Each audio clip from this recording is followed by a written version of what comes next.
Bon, salut les amis, j'espère que vous allez bien aujourd'hui. On est quoi? On est mercredi. Et en ce mercredi, bon, ça fait longtemps que je n'ai sorti une vidéo. Quand je veux dire longtemps pour moi, on va dire quoi? On va dire quelques jours, peut-être trois quatre jours. Ce qui fait déjà un petit bout, quoi. Ce dont j'aimerais parler aujourd'hui, c'est du gouvernement et de comment améliorer la gestion et la situation économique au pays. Et je pense que la solution que je vais proposer est très simple et tout le monde la connaît. Elle a été implémentée ou popularisée, je dirais, par l'un des hommes ou l'homme le plus riche au monde, qu'on appelle Monsieur Elon Musk. Bon, je sais que, et peut-être vous savez déjà de quoi je veux parler.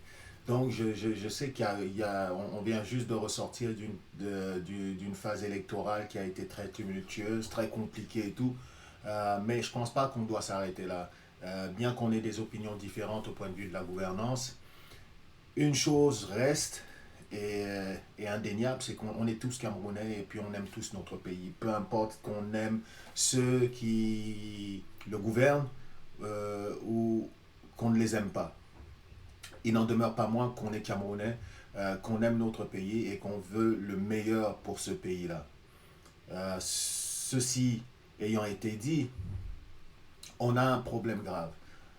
Les Camerounais en arrachent au quotidien, ont de la misère à joindre les deux bouts dans tous les domaines qu'on peut imaginer, que ce soit chercher des appartements, les payer, que ce soit chercher du travail, être rémunéré à un bon prix, à un bon salaire. On a des problèmes. On a des problèmes, c'est indéniable. Et il faut que ces problèmes-là soient réglés.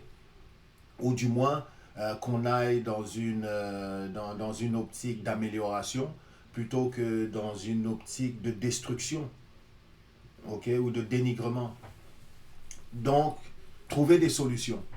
Et je pense que la première chose à laquelle ce gouvernement doit faire face, s'il veut montrer qu'il est sérieux, parce que, à mon sens, il faut qu'on voit les intentions dès le début. On ne peut pas attendre un an avant de voir les intentions ou la direction que ce gouvernement va prendre. Je pense que la direction que ce gouvernement doit prendre doit se voir, doit se faire ressentir dans les quelques mois qui suivent l'élection de ce gouvernement. On ne peut plus attendre. Comme les gens ont correctement signifié, ça fait plus de 43 ans que ce même gouvernement est au pouvoir.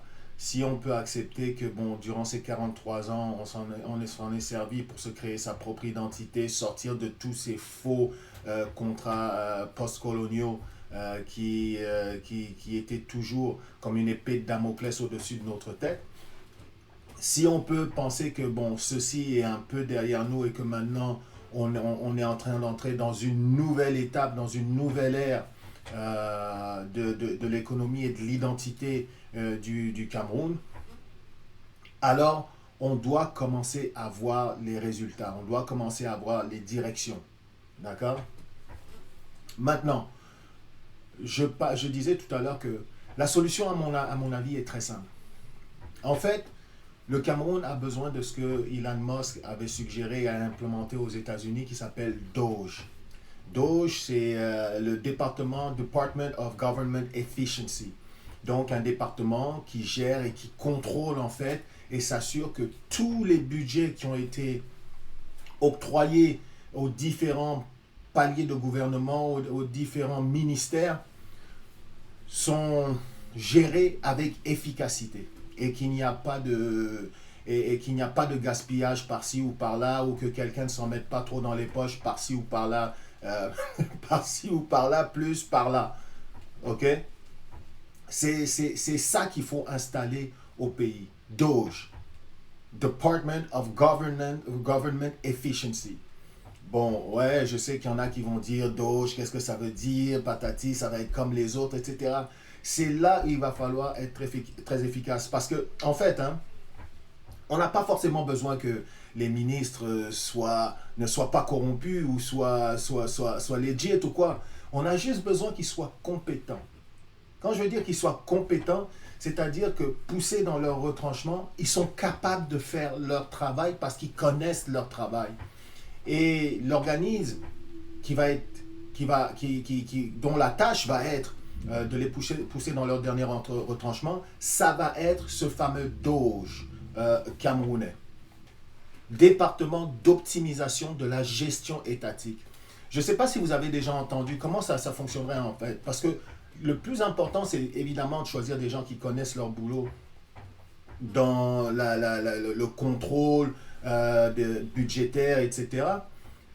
Mais ça va devoir être des gens qui sont extrêmement honnêtes, pratiquement des incorruptibles. Et peut-être qu'il va falloir mettre en place des mécanismes qui vont faire en sorte que ces gens-là savent qu'ils sont surveillés au quotidien. Et que ça va être très compliqué pour eux de faire des trucs en dessous de la table et de s'arranger avec certains ministères pour prendre parce que je vous vois déjà venir. Aux États-Unis, je ne sais pas s'il y en a qui s'en rappellent un peu, mais lors de la prohibition, évidemment, vous aviez de grandes organisations criminelles comme la mafia, puis d'autres organisations criminelles irlandaises, etc., quoi, qui s'arrangeaient pour faire de la contrebande. Et ceci étant, se mettaient énormément d'argent dans les poches. Donc, ils ont fait appel à un petit qui s'appelle, vous le connaissez, Elliot Ness. Elliot Ness, qui a monté une équipe qu'on a finalement appelée les Incorruptibles. Les Incorruptibles, parce que c'était un groupe d'agents qui ne se faisaient pas corrompre, qu'on ne pouvait pas acheter. Et ceci a mené évidemment à faire tomber un gars comme Al Capone et puis d'autres exploits au point de vue policier, enquête et policier et arrestation de notre époque. Donc, c'est juste pour dire qu'il y a des gens qu'on peut trouver qui sont incorruptibles. Si ils ne sont pas totalement incorruptibles, il faut mettre des mécanismes en place où on leur dit qu'ils sont quand même monitorés, leurs appels sont écoutés. S'ils veulent la job, les gars doivent être bien payés, bien rémunérés aussi. Il ne faut pas commencer à leur donner un salaire de misère et à commencer à faire en sorte que leur salaire, ils le reçoivent une fois tous les 4 mois, quoi. Il faut les payer régulièrement à un bon salaire pour qu'ils n'aient pas forcément envie de regarder à côté et de boucler leur fin de mois. Donc, département d'optimisation de la gestion étatique, département de l'optimisation de la gestion étatique. C'est ce qu'il faut. Trouver des personnes qui soient qualifiées dans les contrôles budgétaires, dans l'analyse de contrats qui sont octroyés, que ces gens-là soient extrêmement compétents et qu'ils forment une équipe de personnes qui soient incorruptibles. Dès que tu as cette équipe-là, fais juste l'envoyer sur le terrain. Ils vont arriver comme un virus là dans tous les gouvernements, ouvrir les portes, ouvrir les tiroirs, poser des questions, recalculer et tout, faire leur boulot et mettre la pression non seulement sur les ministres, mais aussi mettre la pression sur ceux qui prennent, ceux à qui ils ont donné les entreprises, à qui ils ont donné les contrats. Parce que si une entreprise vous dit, moi, c'est 10 millions, premièrement, les appels d'offres, il faut qu'ils soient faits legit. Si un entrepreneur vous dit, moi, c'est 10 millions le projet, et puis que votre projet commence à coûter 15 millions, il faut qu'on sache quel est le problème. D'accord? Et aussi, quand on octroie un contrat de 15 millions, je suis désolé, mais s'il y a un dépassement, et que le projet coûte 20 millions, il y a quelqu'un qui doit payer ce surplus. Et ce n'est pas le public, ce n'est pas le citoyen, ce n'est pas le Camerounais qui en arrache déjà dans la rue, à bouffer des miettes, ramasser des scènes, qui doit payer ce surplus-là. Ça c'est clair et net. Ce n'est pas le citoyen qui doit payer ce surplus-là. Donc, d'un côté ou de l'autre, ou c'est l'entreprise qui paye le surplus, si elle veut le contrat, et ça doit être stipulé dans son contrat, ou alors c'est le ministère. Mais le problème, c'est que le ministère, c'est nous. L'argent du ministère, c'est nous. Donc, on doit être sûr que lorsque le contrat est signé, il y a des garanties au point de vue des dépassements de coûts. C'est très important.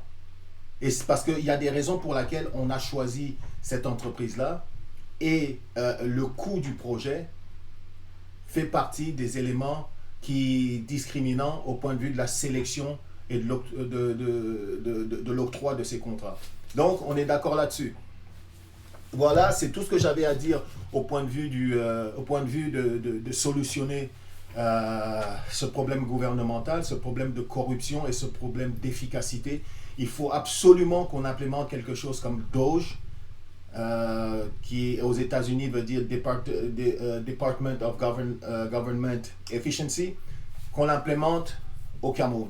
Et en français, ça va se concrétiser par département de l'optimisation de l'efficacité étatique.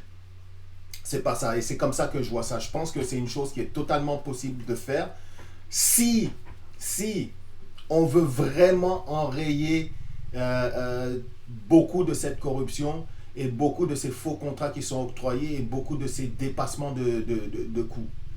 Et aussi, non seulement de coûts, mais de durée.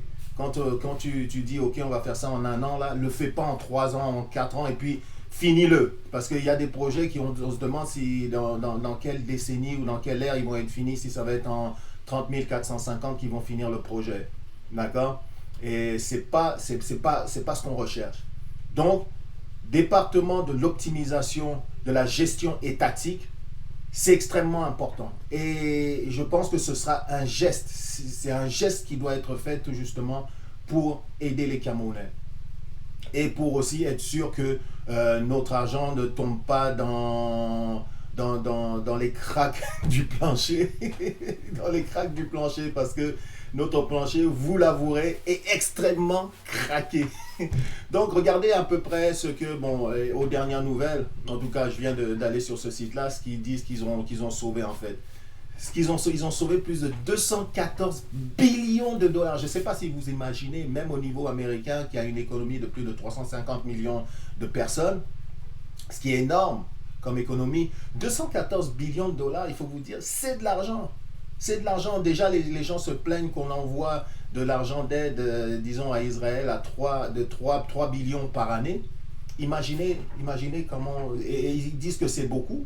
Imaginez 214 billions de dollars en savings, qu'ils ont sauvé, qu'ils ont ramassé, ok, qui étaient mal utilisés et qui pourraient aider tout justement à, je sais pas moi, stimuler l'économie, aider au développement industriel, aider au développement numérique, aider à tout genre de développement et à tout genre de programmes qui pourraient bénéficier aux Camerounais. D'accord? Donc, ceci étant dit, réfléchissez bien, dites-moi ce que vous en pensez. Et aussi rappelez-vous bien de ça. Les élections sont finies. On est tous Camerounais. On est tous Camerounais à un moment donné. Hein? Et là, il faut penser à ce moment-là à essayer de faire avancer les choses plutôt qu'à essayer de nous battre entre nous et de ralentir le process, quoi. Maintenant, ce qu'il faut, c'est qu'on se mette tous derrière la roue et qu'on demande des changements, comme par exemple ce département Doge au pays, pour être sûr que l'argent des contribuables est bien utilisé et leur revienne en termes de services et d'infrastructures. C'est mon humble opinion. Dites-moi ce que vous en pensez. Ok, salut. Et en passant, les gars, pardon. Souscrivez. J'oublie toujours de dire ça au début, mais subscribe, clique, like et comment et surtout share, partagez les gars. Donc laissez-moi savoir si vous appréciez, si vous êtes d'accord, si vous n'êtes pas d'accord et pourquoi. Et on en discute sur le chat les gars. Faites attention à vous. Bye, prochaine.